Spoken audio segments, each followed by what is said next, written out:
Olá!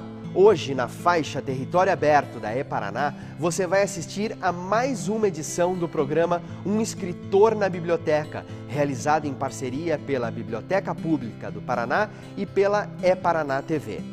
Marçal de Aquino é paulista da cidade de Amparo. Já trabalhou como jornalista, escreve ficção adulta e juvenil e também roteiros de cinema. Já recebeu também o Prêmio Jabuti e o primeiro lugar na Bienal Nestlé de Literatura. Os cineastas Beto Brant e Heitor Dalia já filmaram seus roteiros. E ele já trabalhou, inclusive, como roteirista consultor do Sundance Institute nos Estados Unidos, que promove um dos mais prestigiados festivais de cinema do mundo. Suas histórias nascem da observação atenta da vida humana e de um domínio excepcional das técnicas narrativas. A E-Paraná apresenta agora Um Escritor na Biblioteca com Marçal de Aquino. Sejam bem-vindos a mais uma edição de Um Escritor na Biblioteca. A edição de hoje é com o escritor Marçal Aquino. Eu estava comentando contigo antes da gente começar como a sua experiência foi primeiro oral e não com livros, né? As histórias que você ouvia eram contadas para você, não eram lidas, né? Você pode comentar um pouco esse início? Boa noite. Antes de mais nada, prazer estar aqui em Curitiba mais uma vez, entre amigos, entre pessoas que me querem bem, que me tratam como um príncipe aqui. Eu fico muito feliz de vir para Curitiba, poder conversar sobre literatura. Eu acho que aqui se leva a sério a literatura de uma forma, às vezes até exacerbada. Mas é bom, é melhor do que não levar a sério. O que acontece comigo é o seguinte, eu fui muito pobre, cara. Eu ainda sou pobre, mas hoje eu pelo menos consigo pagar as contas. Eu nasci numa fazenda. Essa história de que tem que ter livro em casa para o cara se enveredar pelos livros, no meu caso não é verdade, porque não havia livros em casa. Meu pai tem terceiro ano do antigo primário, minha mãe acho que tem ginasial incompleto. Não havia tradição de livro na minha casa. Quer dizer, vantagens e desvantagens. Eu fui ver, a primeira televisão que entrou na minha casa eu tinha 14 anos. Então eu sou uma raridade, porque eu vi cinema antes de ver TV. Isso é impossível hoje em dia. Hoje qualquer criança nasce vendo TV, ou se vendo na TV no ultrassom, não é isso? Eu nada disso, eu vi cinema primeiro e fiquei encantado com aquilo. Então toda a mitologia das histórias, para mim, está ligada à coisa oral. Que era aquela coisa na fazenda que as pessoas se reuniam no final da noite e comentavam as histórias, os causos, que são causos, na verdade. E como eu era muito fã desse tipo de conversa, eu ficava do lado dos adultos prestando atenção, eu comecei a aprender técnica narrativa sem saber, instintivamente, porque eu percebi o seguinte, o meu pai, por exemplo, é um grande contador de histórias. E o que ele fazia? Ele contava a mesma história, meses seguidos. Só que cada vez que ele contava a história, como só ia acontecer, aquilo modificava. Ele usava mais uma parte que era de suspense, ele percebia que tinha uma revelação. Então essa técnica de escrever, eu aprendi ouvindo. Então quando eu vou escrever, automaticamente eu penso o que é que pode ser revelado agora, o que é que não pode ser revelado. Essa coisa que você aprende depois nos livros, nos grandes livros, né? Essa coisa da linguagem mesmo. Eu aprendi isso de maneira oral, não teve nada... O livro, para mim, o livro entra muito tarde na minha vida. Antes dos livros ainda entra a história em quadrinho. Que eu fui alfabetizado com gibi. Eu era louco por história em quadrinho. Eu achava livro muito chato, porque livro tinha pouca figura, né? Eu gostava de ver figura, como eu não sabia ler. À medida que eu fui sendo alfabetizado, aí sim os livros entram na minha vida acidentalmente até. Eu me lembro do sujeito foi em casa levou um livro do Tarzan, escrito pelo Edgar Rice Burroughs. Nem lembro que Tarzan que era, daquela companhia editora nacional. E eu resolvi ler aquilo. E descobri uma coisa fascinante, era muito melhor do que qualquer gibi do Tarzan. Era muito melhor do que qualquer filme do Tarzan, porque a história se passava aqui dentro. Então eu fiz a transição, eu abandonei quadrinho, eu abandonei qualquer coisa, eu mergulhei nos livros a partir ali dos 10 anos. Então a minha descoberta dos livros é nessa base, é a curiosidade que me levou a abrir um livro. Nunca tive um adulto dizendo, lê. Mesmo professores na escola, eu posso contar nos dedos os professores que efetivamente tinham uma relação com literatura, perceberam que eu gostava e me orientaram. Eu li às cegas durante muitos anos da minha vida. Eu li errado, como se diz. Embora digam que não há maneira de ler errado, o importante é ler. Mas eu li Nietzsche com 13 anos. Não entendi nada, né? Achava curiosíssimo aquilo. Por que aquilo era importante? Eu li Machado de Assis muito cedo. Achei uma droga, né? Dom Casmurro, durante anos, eu dizia, mas é um engodo, né? Aí eu fui ler mais tarde, aí já com uma experiência de vida maior, você encontra o grande autor. Mas eu li de forma desordenada, sempre de forma desordenada. Você lembra quando foi a primeira vez que você entrou numa biblioteca?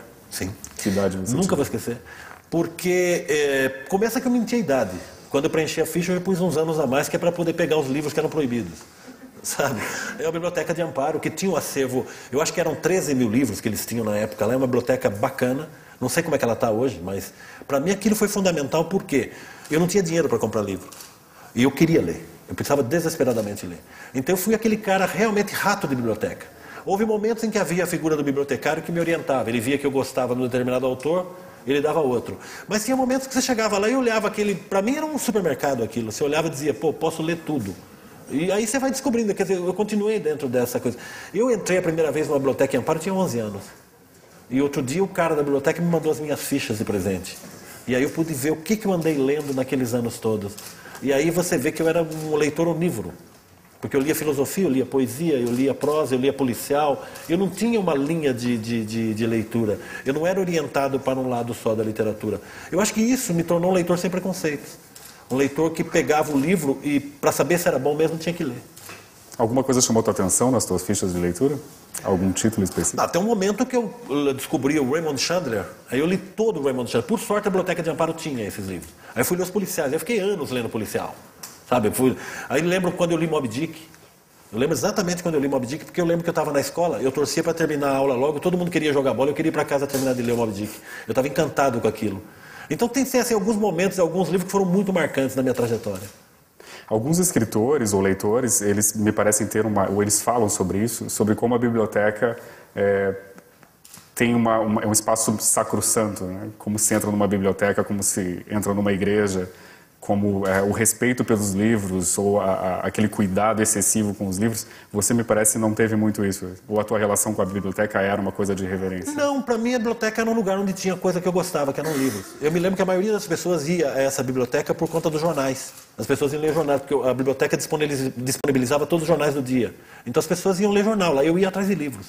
Eu era aquele cara que não via a hora de terminar um livro para pegar outro. Então eu era rato de biblioteca mesmo, nesse sentido. Aliado à biblioteca da escola, que a biblioteca da escola era um pouco mais dirigida. Ela tinha os clássicos, uma coisa, não era aquela coisa geral. Então algumas coisas eu me vali da biblioteca do colégio onde eu estudei. E depois da Biblioteca de Amparo, qual foi a próxima biblioteca a te marcar como leitor? Né? Aí foi a minha, sensacional a biblioteca que eu tinha, porque era uma zona. Era assim, tudo fora de ordem. Então chegou um momento na minha vida que eu tinha 4 mil livros, que não é nada, né? Não é nada, o Rogério tem 13 mil. Né? Eu tinha 4 mil livros, mas o problema é o seguinte, eu ia procurar um livro, dava tanto trabalho que eu preferia ir comprar outro. Eu saía e ia na livraria, porque eu não ia achar naquele manancial. Até que eu resolvi organizar. Separei brasileiros, estrangeiros, e todo final de ano eu desbastava essa biblioteca. Eu tirava aquelas coisas que eu não ia ler, que eu não queria ler, que eu tinha ganho, coisa parecida. Ficava só com aqueles livros. E a prova da biblioteca é a primeira separação do cara. Porque eu tinha uma biblioteca, a minha então mulher também gostava de ler, jornalista, então ela também tinha os livros dela. Então cruzamos os livros, né? Misturamos os livros, digamos assim. Então a gente ficou com um acervo, acho que de uns 5 mil livros. E o dia que eu me separei, fui eu que saí de casa, eu disse, eu vou levar alguns livros. Não dá para levar tudo, não faz sentido. Eu vou levar alguns, então eu ilusoriamente eu pensei assim, eu vou levar livros que eu gosto muito, livros que eu gosto do objeto, livro, aquela coisa da cheirar livro. Você tem uma relação com o livro, é física, é uma coisa impressionante. Ou livros que eu não li, vou ler ou que eu vou reler. E eu fui amontando, e quando eu vi, tinha 700 livros. Então não tem essa história de pouco livro. Eu não sei quantos livros eu tenho hoje. Eu morei num apartamento, para você ter ideia, que a coisa ficou tão feia, que o Beto Brandt foi lá uma vez e falou, os livros vão acabar botando você para fora. Porque eu tinha livro em tudo quanto é canto, e eu adoro isso. Tinha livro na sala, na cozinha. Sabe, eu gosto do livro, eu gosto da presença do livro. Hoje, por exemplo, no meu quarto tem 2 prateleiras de lado a lado. Eu tenho biblioteca na sala. Eu tenho livro em casa, eu adoro livro. Essa história de e-book, essa conversa mole não pega em mim, não. Eu vou morrer antes, então não tem problema nenhum. Eu fiquei feliz com os livros tal qual eles existem hoje. Formato invencível. E como é que é a tua relação com... Como você organiza a tua biblioteca? Você comentou que tem livro em toda parte, você pensa, a não ficção está na cozinha. Não, eu não tenho essa história de não ficção. Eu separo o estrangeiro e brasileiro, já é um grande negócio. Por ordem alfabética, já é uma vitória, você não sabe como, cara. Ir lá e falar, ó, tá aqui o livro, ó. Eu não tenho relação de posse com os livros. Apesar de eu gostar muito, quando vai gente em casa e diz, pô, você tem o Salinger. É seu, você tem agora. Eu adoro essa ideia de você dar os livros para pessoas que se interessam por livros. Eu acho comovente que alguém ainda entre no lugar. Eu acho tristíssimo quando eu entro numa casa e não vejo um livro. Para mim é um motivo assim, de grande tristeza eu entrar numa casa que eu não conheço. E hoje não tem nem lista telefônica, né? Antigamente ainda tinha lista telefônica que fazia às vezes de livro ali, né? Hoje não tem nem lista telefônica. Então quando eu entro numa casa que não tem nenhum livro à vista, eu acho assim que ali tem algum tipo de pobreza. E não necessariamente monetária. Então hoje a minha relação com o livro é tranquila, porque eu tenho lá meus livros, eu diria para você assim, dificilmente, eu sei os livros que eu tenho. Se você me perguntar, você tem tal livro, eu digo para você até onde está. Porque tem essa coisa da memória visual também, você sabe onde estão os livros. Mas está organizado, então a biblioteca hoje funciona. Eu não preciso sair e comprar livro. Tem uma história do Umberto Eco sobre a relação dele com a biblioteca dele. O Umberto Eco, ele tem uma espécie de palácio, de castelo, onde ele guarda os livros dele. E são 500 mil de exemplares, 500 mil livros. E um dia um jornalista perguntou para ele se ele já tinha lido todos aqueles livros, que é uma pergunta que as pessoas fazem, né? Mas escuta, o senhor já leu todos esses livros? Ele disse, claro que não, senão não estava guardando ele. E aí, o que eu queria te perguntar é isso, a lógica que você usa para guardar os livros. Porque eu conheço pessoas, por exemplo, que gostam muito de literatura, mas que depois de ler um romance, elas se desfazem do livro. E guardam livros mais técnicos e de consulta, mas uma vez lido alguns livros, elas já se livram deles e mantêm só os livros que elas querem ler. E qual é a lógica que... Não, tem várias instâncias, porque eu recebo muito livro. Como eu escrevo sobre livro para a Folha de São Paulo, por exemplo, eu recebo muito livro de editora, livros que eu não pedi. Eu dou uma olhada, se interessa, se eu conheço, se eu não conheço, e eu já passo para frente. Eu sou um cara que faço o livro circular. Os livros que ficam em casa são os livros dos autores que eu gosto. Poesia, por exemplo, que é muito difícil de conseguir depois. Se você se abre mão de um livro, depois você não encontra. Poesia é um negócio complicado de achar. A prosa, se é um autor de sucesso, ok, não tem nenhum problema. Você falou do Umberto Eco, né? Quem viu O Nome da Rosa, ou quem leu O Nome da Rosa, conhece a cena quando eles chegam na biblioteca e abre aquele alçapão e começam a cair livros e o Sean Connery cai dentro. E o moleque vai lá salvar ele, ele grita pro moleque, salve os livros. É espetacular, né? Eu acho que isso é uma declaração de amor aos livros do Umberto Eco sensacional. Sem dúvida. Esse desapego que você comentou que tem com os livros, de dar o livro quando a pessoa te pede ou pergunta... Gosto, quando a pessoa sente que a pessoa gosta. Esse desapego se reflete também na maneira como você manuseia os livros? Porque, por exemplo, existem leitores que não abrem o livro mais do que 30 graus, outros que comem em cima do livro e põem o café em cima. Não, eu não faço isso. Ultimamente, livros que eu não gosto, eu rabisco, eu anoto. Você não gosta, você... Eu não gosto de escrever em livro, mas ultimamente eu não resisto. O cara começa... digamos assim, começa a me desagradar muito, eu começo a anotar, circular, eu começo a comentar a leitura ali. E depois eu me desfaço do livro. Né? Não, agora, o livro, quando você gosta do livro, eu tenho muito respeito. Os meus livros são todos livros bonitinhos, estão tudo certinho. Eu não dobro o livro para ler. Eu leio o livro, não sei se 30 graus, mas eu leio o livro, sabe, eu poder me enxergar, tá tudo certo, não tem problema. Eu tenho uma relação com o livro de... eu me lembro que eu fui numa palestra de um escritor uma vez, não há por que não dizer o nome dele, ele chama-se Pedro Bandeira, era um cara que era jornalista e virou um grande best-seller na área juvenil, e eu fui ver uma palestra dele, na verdade não era um encontro, nós sentamos no chão, e ele começou a falar dos livros dele, que ele tinha acho que 10 livros na ocasião, e ele fazia assim... Esse livro aqui eu publiquei no ano tal, me deu muita alegria e plá, jogava o livro no chão. O segundo livro que ele jogou, eu me levantei e saí. Eu acho que você tem que ter respeito por livro. Eu acho que livro é um negócio, porra, bicho, tem uma coisa lá dentro, um mundo lá dentro. Eu acho que, eu não sei, talvez seja um cara só antiquado e chato, mas a verdade é que eu tenho respeito por livro.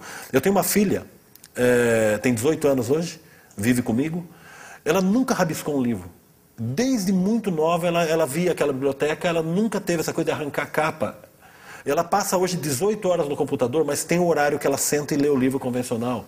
Então são coisas que eu acho assim, é possível ensinar respeito pelos livros, para as pessoas, amor pelos livros. Se você tem amor pela coisa, é possível passar esse amor. Você comentou que você gosta de cheirar livro, né? Ah, sim, livro novo, né? Só os novos. Ah, sim, porque eu entrar em sebo eu fico espirrando, eu sou alérgico. Desgraçadamente eu sou alérgico à poeira, então é terrível. Sabe, meu nariz fecha na hora. Então o livro novo eu dou uma cheiradinha assim. Alguém disse, eu não lembro quem foi, que cheirar livro é a segunda melhor coisa que você pode fazer. Eu nem imagino qual seja a primeira, né? Ler. Não, eu adoro a ideia. O livro novo, porque papel, né? Cheiro de papel. Eu sou jornalista, eu trabalhei em jornal. Tem essa coisa dos cheiros, da tinta, da impressão, isso é uma coisa muito presente no meu universo. Então eu tenho essa relação com livros, e livro novo eu cheiro. Nunca te olharam esquisito numa livraria? Imagina. Todo mundo já me considera louco por muito menos que isso. Então, mas não tem. Depois de uma certa idade, você não se preocupa mais com o que as pessoas pensam de você. A referência das bibliotecas para você você conheceu alguma outra biblioteca pessoal, não pública, que te chamou muita atenção, que você admira hoje? A biblioteca de escritor é uma encrenca, né? Biblioteca de escritor alguns que eu vi, por exemplo, eu conheço a biblioteca do Rubem Fonseca. É um negócio absurdo, né? Tem todos os livros, todas as peças, todos. E eu me lembro que uma vez eu fui entrevistar um escritor. E ele tinha uma biblioteca fantástica também. E aí você começa aquela coisa, esquece a entrevista, né? Você começa a olhar livros que você nunca achou, fala, pô, você tem isso aqui? E uma pena, porque aquele cara não era como eu, porque ele deveria ter me dado, né? Os livros raros que eu via. Raro no sentido de difícil de achar. Não raridade, porque eu não tenho nenhum fetiche com primeira edição. Eu sei, por exemplo, que o Luiz Rufato tem. Ele coleciona primeiras edições. Eu já dei primeiras edições para ele de livro que eu consegui e tal. Mas eu não tenho, não precisa ser a primeira edição. Não é o valor em si, não é o valor monetário, não é o valor do livro, não é o valor intrínseco. Eu comentei uma vez, acho que eu li uma entrevista de um escritor, aquele Dennis Lehane, que escreve romances policiais. E ele comentou que ele não costumava rabiscar em livro. A gente estava falando sobre rabiscar livro. E ele contou que um dia ele não tinha esse hábito. Ele lia, terminava de ler, fechava o livro e esquecia, sem rabiscar nem nada. Mas um dia ele estava lendo Desonra. Do Goethe. Isso. E ele, disse que a certa altura do livro sentiu um impulso incontrolável de pegar um lápis, uma caneta, qualquer coisa que tivesse à mão e começar a grifar coisas. Grandes momentos. Sim. E coisas que estavam fazendo ele ficar em delírio. E diz que a partir dali ele percebeu que quando ele tinha esse impulso de rabiscar ou de anotar um livro, era porque o livro realmente estava mexendo com ele. Olha só. E o teu é o contrário? O meu é o contrário. Eu só rabisco o livro se eu não gostar do livro. Agora, às vezes dá vontade um parágrafo dá vontade de destacar, né? Você. Por outro lado, eu digo para você que um prazer secreto meu é quando, por exemplo, eu compro um livro em sebo e ele vem anotado por alguém que leu. É legal, você vê a leitura do outro. É muito legal isso aí. Quando é uma pessoa mais consciente, que está comentando aquilo que está lendo. Eu tenho vários livros anotados em casa, mas eu, pessoalmente, só em casa eu não gostar. O livro é imaculado para mim, não toca no livro. Tudo que precisava estar escrito, já está escrito no livro, não precisa escrever mais nada. A não ser que o livro seja ruim. Mas aí é um comentário, é quase um protesto. Uma crítica. Né? Você relê livros que você gosta? Muito. Você tem um ranking dos livros que você mais releu?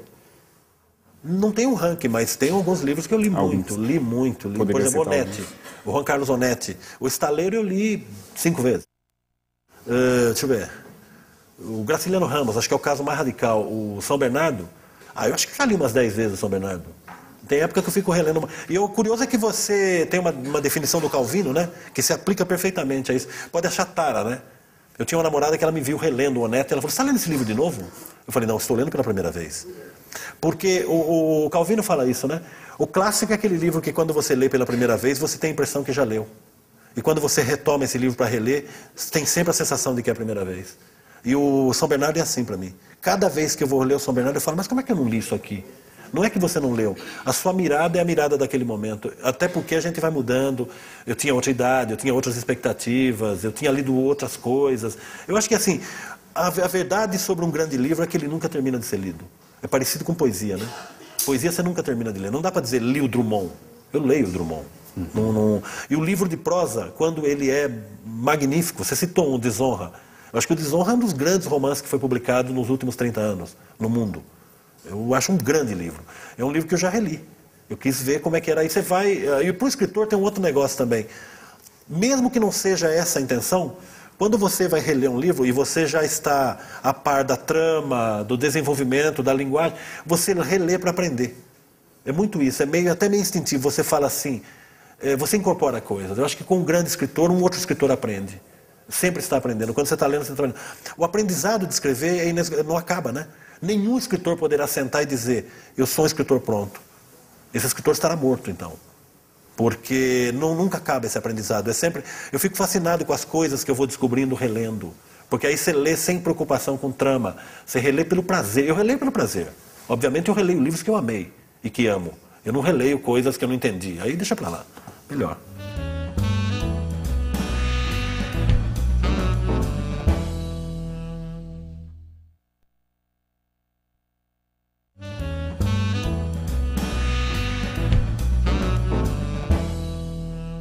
Eu vejo pessoas comentando, cineastas, que veem... Porque o filme, acho que, como ele se passa num período de tempo mais curto do que a leitura de um livro, em geral, leva, a pessoa assiste um filme de 2 horas de duração e o filme te engaja completamente, você entra ali, você suspende a descrença, assiste o filme e embarca na história. Depois, o cineasta volta e revê o filme, aí vendo enquadramento, cortes, situações e tudo mais. Na leitura de livros, eu imagino que você deva fazer isso como roteirista. E na leitura de livros isso também acontece?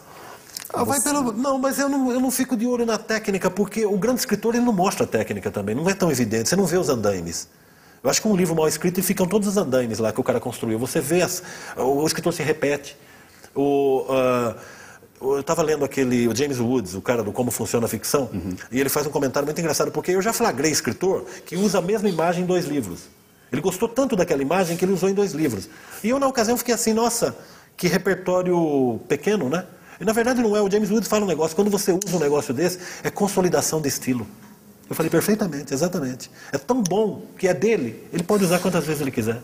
Então, essa coisa de prestar atenção na maneira como o escritor fez é meio ilusório, porque o bom escritor não mostra. Quando você lê o escritor, ele já te envolveu. Porque a literatura, a semelhança do cinema, é manipulação. Eu preciso de um bom leitor, um bom livro precisa de um bom leitor. Um bom livro sem um bom leitor não é nada. Um livro sem um bom leitor não é nada. Ele precisa, para se completar, que esse leitor faça essa leitura, que não necessariamente é a leitura do escritor. Em geral, não é. Em geral, não é a leitura do escritor. O livro oferece essa possibilidade. A riqueza de leituras de um mesmo livro é um negócio absurdo, né? É uma coisa que acontece... Todo mundo já deve ter vivido essa experiência. Eu, por exemplo, às vezes eu amo de paixão um livro, eu não aguento a gostosura, dou para um amigo que eu acho que é o cara que vai ler, ele lê e fala, achei ok. E é uma decepção muito grande para mim, porque aquilo foi transformador para mim. Então, literatura é uma viagem muito pessoal. Um pouco antes de começar o programa, você comentou comigo que você foi ao cinema para correr atrás das coisas que você precisava ver e não tinha visto ainda, se atualizar, né? Foi ver vários filmes. Eu faço isso. Eu me pergunto se você faz isso também com livros, ou seja, se você cria uma dieta de leitura, do tipo, algum livro que você se obriga a ler, ou algum autor que você se obriga a ler. Não, hoje em dia não mais. Eu só leio o cara que eu tenho que ter um mínimo de curiosidade. Eu não aceito, por exemplo, às vezes o jornal fala, resenha tal livro, eu recuso. Não quero, não estou a fim de ler. Não é o momento de ler aquilo. Eu só vou atrás do livro se eu tiver curiosidade. Por exemplo, tem um autor que eu já sei que não vai dar para ler. Nessa encadernação aqui eu não vou ler esses caras. O Proust é um. Eu não vou ler, não vai dar. Eu precisava viver mais uma vida, porque tem uns caras que eu quero reler. Quando você começa a reler, começa o seguinte problema. Ao reler, você está ocupando um tempo de leitura que você poderia estar dedicando a novos livros. Agora, se fica uma sequência desse livro chato, você vai atrás do cara... Que é aquela coisa que o Radon Nassar fala. Você precisa afiar a sua lâmina. Senão ela fica cega. Então você vai nos bons. Você vai naqueles caras que mexem com você, que dialogam com você. Então, assim, hoje em dia eu não leio ninguém por obrigação. Nem amigo. Nem amigo. Um amigo meu levou um original em casa outro dia e falou, vou deixar aí, mas você não precisa ler, tá? Eu falei, que bom que você me liberou, né? Porque eu não vou me obrigar a ler. A essa altura da minha vida, eu preciso de óculos para ler. O ato de ler, para mim, hoje é uma coisa muito mais... já não é uma coisa banal. Para eu ler alguém, hoje eu tenho que estar afim. E aí pode ser um escritor iniciante, pode ser um escritor que todo mundo critica, isso não importa. O que importa é a minha curiosidade. E aí eu dou 40 páginas para ele me convencer. Eu tenho 40 páginas para me convencer. Antigamente eu lia aqueles catatal que estava ruim, sabe? E eu, sei lá, por cristandade, acho, eu lia até o fim. Hoje não mais. 40 páginas, nego encheu o meu saco e eu paro. Ué, tem escritor que não está vendo o que ele está descrevendo para você? Eu estava lendo um cara outro dia que ele está descrevendo... Aliás, é um grande escritor, esse eu não vou dizer o nome. Ele está descrevendo uma cena onde o cara vai se encontrar com a mulher. E mais tarde você fica sabendo que o cara vai tentar matar essa mulher. E ela está achando que é um encontro amoroso. Então ela se prepara.